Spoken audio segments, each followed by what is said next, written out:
the first Intifada, which is the first civil uprising against the Israeli occupation, that began in Gaza.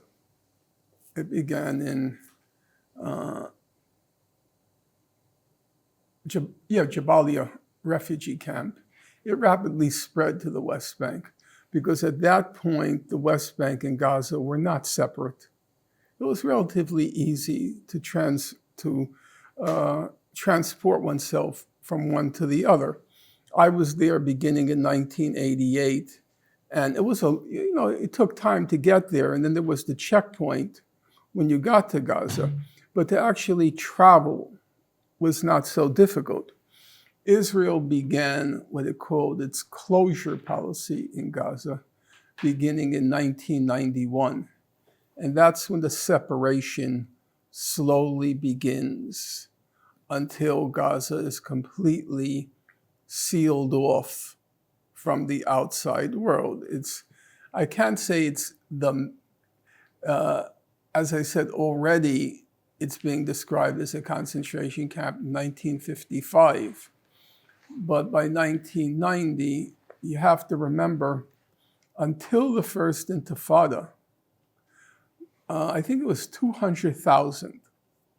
I have to be careful with numbers because my mind is tired. It's pretty encyclopedic nonetheless. But I think it's 200,000 Gazans worked in Israel. That was their main source of income. And that gradually, with the first Intifada, the decision was made to close off Gaza from the rest of the world. And that was the inception of the modern phase of Gaza concentration camp.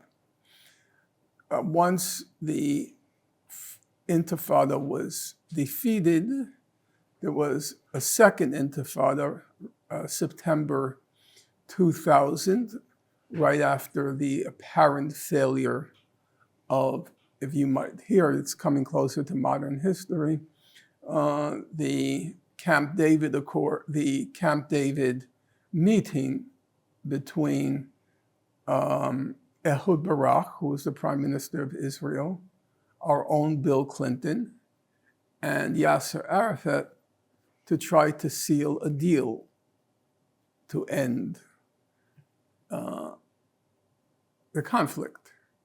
When it was clear that no deal would be sealed, that's when the second Intifada began, September 28th, 2000.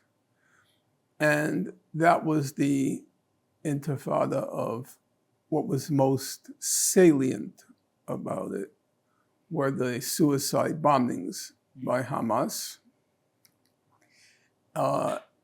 Numerically, many more Palestinians were killed than Israelis. It was about 3-1, the ratio.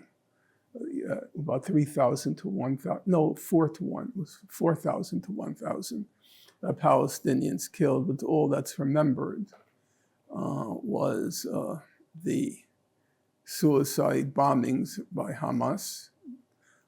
Took mostly the form, or its most spectacular form was the blowing up of the buses.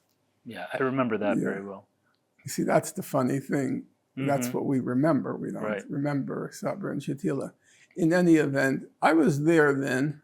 I met the head of Hamas at the time, Dr. Rantisi. He was eventually assassinated by Israel, as were all the other leaders of Hamas. I met him. I can't say I wasn't positively impressed. He had spent, as they all did, I guess he spent 10 years in Israeli prison. I could be mistaken. I think it was 10. That, for some reason, that's the number that jumps into my head. And I asked him, what did you do in prison? He read. I said, what did you read?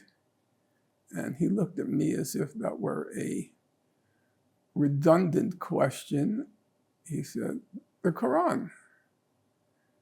And I thought to myself, well, he also said he read biographies of a couple of Israeli leaders.